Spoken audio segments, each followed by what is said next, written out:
I still hear her words echoing in my head, sharp and venomous, "Get out of my house." It wasn't just the words, it was the raw hatred behind them, a hatred I never understood, especially when my own father stood there, a silent statue, letting it happen. He didn't move, didn't speak, didn't even meet my eyes. He just let it happen. Was I wrong for feeling betrayed to my core? Was I wrong for wanting to dismantle her entire life after that moment? Tell me, honestly, would you have done the same thing if your own parent let their new spouse cast you out like trash?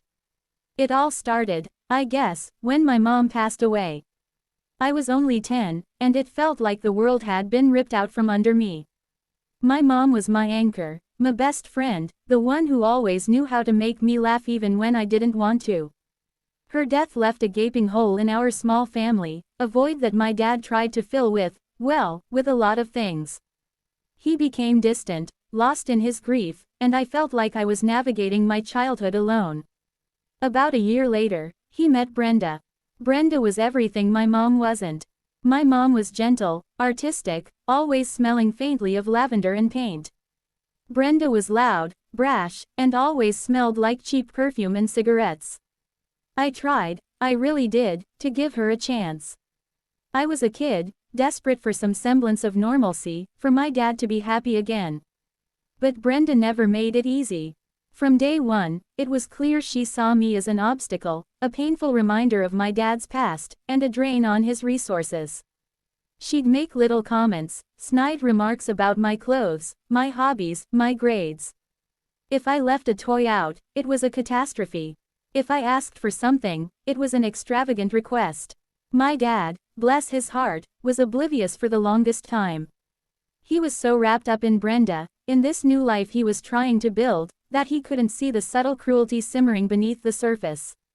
He saw a woman who made him laugh again, who filled the silence in the house, and he clung to that. I remember one Christmas, I asked for a new set of art supplies. My mom had always encouraged my drawing, and it was one of the few things that still brought me comfort. Brenda scoffed. "Art supplies? What a waste of money. She'll just make a mess." My dad, for once, tried to intervene. "Honey, she loves to draw." Brenda just gave him a look, a chilling, silent stare that made him visibly shrink. He bought me a cheap doll instead. I never touched it. As I grew older, the veiled disdain turned into open hostility. Every day felt like walking on eggshells. I learned to anticipate her moods, to make myself as small and invisible as possible. My room became my sanctuary, the only place where I felt safe.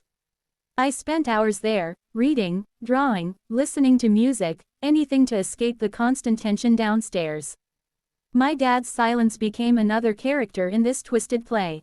He wasn't actively participating in Brenda's cruelty, but he wasn't stopping it either. He'd just absent himself. He'd work longer hours, go on fishing trips, anything to avoid confronting the reality of his home life. I tried talking to him once, when I was about 14. I mustered all my courage and told him how Brenda made me feel, how her words hurt, how I felt unwelcome in my own home. He listened, his face etched with a familiar mixture of sadness and helplessness. He hugged me and promised to talk to her. He must have, because the next day, Brenda was colder, more distant, and her remarks became even more pointed, though she kept them just out of earshot of my dad. That's when I knew he wasn't going to save me. I was on my own. The summer I turned 16 was a turning point. I had a part-time job at a local cafe, saving every penny for college. I dreamed of getting out, of starting fresh, of a life free from Brenda's shadow. My best friend, Sarah, was my confidant.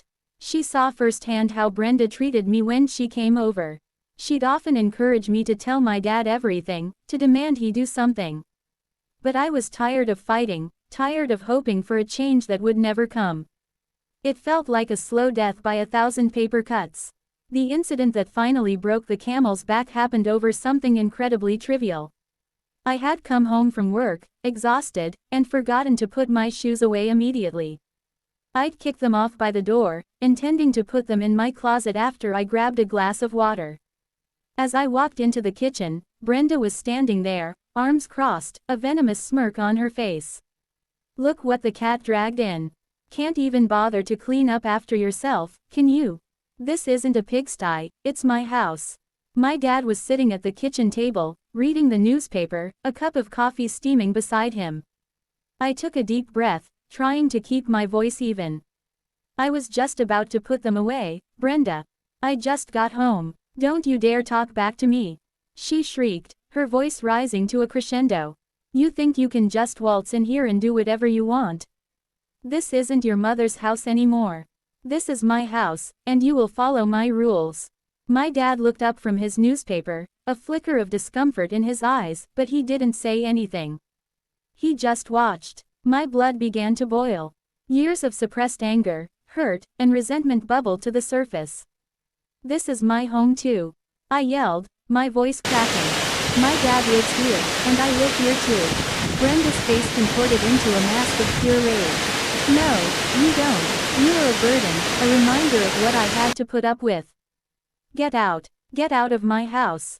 Her finger was jabbing at the door, her face red and contorted. And my dad, he just sat there. He put his newspaper down, slowly, deliberately. He looked at me, then at Brenda, then back at his newspaper. No words, no action, just silence. It was worse than any shout, any slap. His silence was a betrayal so profound, it shattered something inside me. It was in that moment, watching him sit there, that I knew I had to leave. I turned and ran upstairs, throwing clothes into a duffel bag, tears streaming down my face. I didn't care what I took, just that I got out. I called my Aunt Sarah, my mom's sister, who lived about an hour away. She picked up on the second ring, her voice calm and comforting, even as I sobbed incoherently into the phone. Aunt Sarah, she kicked me out. Dad just let her. There was a pause, a sharp intake of breath on the other end. He what? She asked, her voice suddenly laced with an anger I hadn't heard before. Don't you worry, sweetie. Pack your things. I'm coming to get you right now. So that's the situation I was in, and I had to make a choice. My own dad chose his new wife over me, his daughter. I was a teenager, homeless, and utterly heartbroken. Before I tell you what happened next, I want you to pause and comment below what you would have done in my shoes. Would you have fought to stay? Would you have walked away and never looked back? What would your next move have been? My aunt arrived about an hour and a half later, her face grim. She walked straight past my dad, who was now standing awkwardly in the living room, and up to my room. She helped me finish packing, her silence more comforting than any words could have been. As we walked down the stairs, Brenda emerged from the kitchen, a triumphant smirk on her face. Good riddance, she sneered. My aunt stopped dead in her tracks. She turned to Brenda, her eyes blazing. You listen to me, Brenda. You have no right to treat this child like this. And as for you, she turned to my dad, her voice dripping with disgust, I'm ashamed of you. Absolutely ashamed. You let this woman cast out your own daughter. You don't deserve her. My dad just stood there, looking at his feet. Brenda, for once, was speechless. My aunt then looked at me, her gaze softening. Let's go, sweetie. You're coming home with me. And we left. Just like that. I never looked back at that house again. My aunt's house became my true home. She welcomed me with open arms, gave me a room, and most importantly, gave me unconditional love and support. She never bad-mouthed my dad to me, but she also never tried to make excuses for him. She just let me process my feelings, providing a safe space for me to heal. I finished high school while living with her, excelled in my classes, and eventually got a scholarship to a good university. I thrived under her care, finally free from the constant negativity and emotional abuse. I went to therapy, worked through the trauma, and slowly, surely, rebuilt myself. I had minimal contact with my dad. He'd send occasional texts, bland and impersonal, asking how I was doing. I'd reply politely, but kept him at arm's length. I couldn't bring myself to forgive him, not yet. Brenda, I learned through mutual acquaintances, eventually got her comeuppance. My dad started working even longer hours, becoming a shadow of his former self. Brenda, it turned out, wasn't just cruel, she was also incredibly irresponsible with money. She ran up massive debts, maxed out credit cards, and eventually, the house they lived in, the house she had so proudly claimed as hers, went into foreclosure. My dad, facing financial ruin and a deeply unhappy life with Brenda, finally woke up.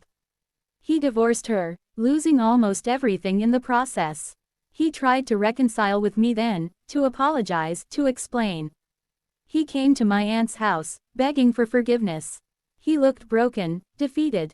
And for the first time, I saw not just the silent bystander, but the man who had lost his first wife and then lost himself. It wasn't an easy conversation. I told him how his silence had hurt me more than Brenda's words, how it felt like he had abandoned me. He cried, truly cried, and admitted he had been a coward, too afraid to stand up to Brenda, too lost in his own grief to see what was happening to me. It was a long road, but we slowly began to rebuild our relationship. It's still a work in progress, and the scars will always be there, but we're getting there.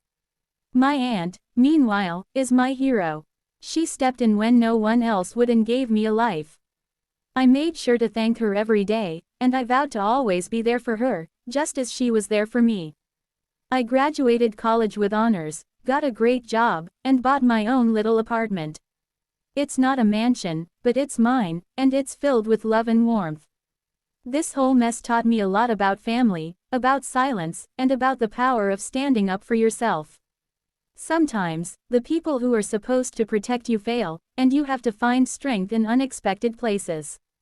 The most important lesson: never let anyone make you feel like you don't belong, especially not in your own life. If you were on my side through all of this, please like this video. Subscribe for more stories about difficult family situations and finding your own path. And I really want to hear your final thoughts on this whole mess in the comments section below. What would you have done? And how would you have handled the reconciliation with my dad? I'll see you all in the next story.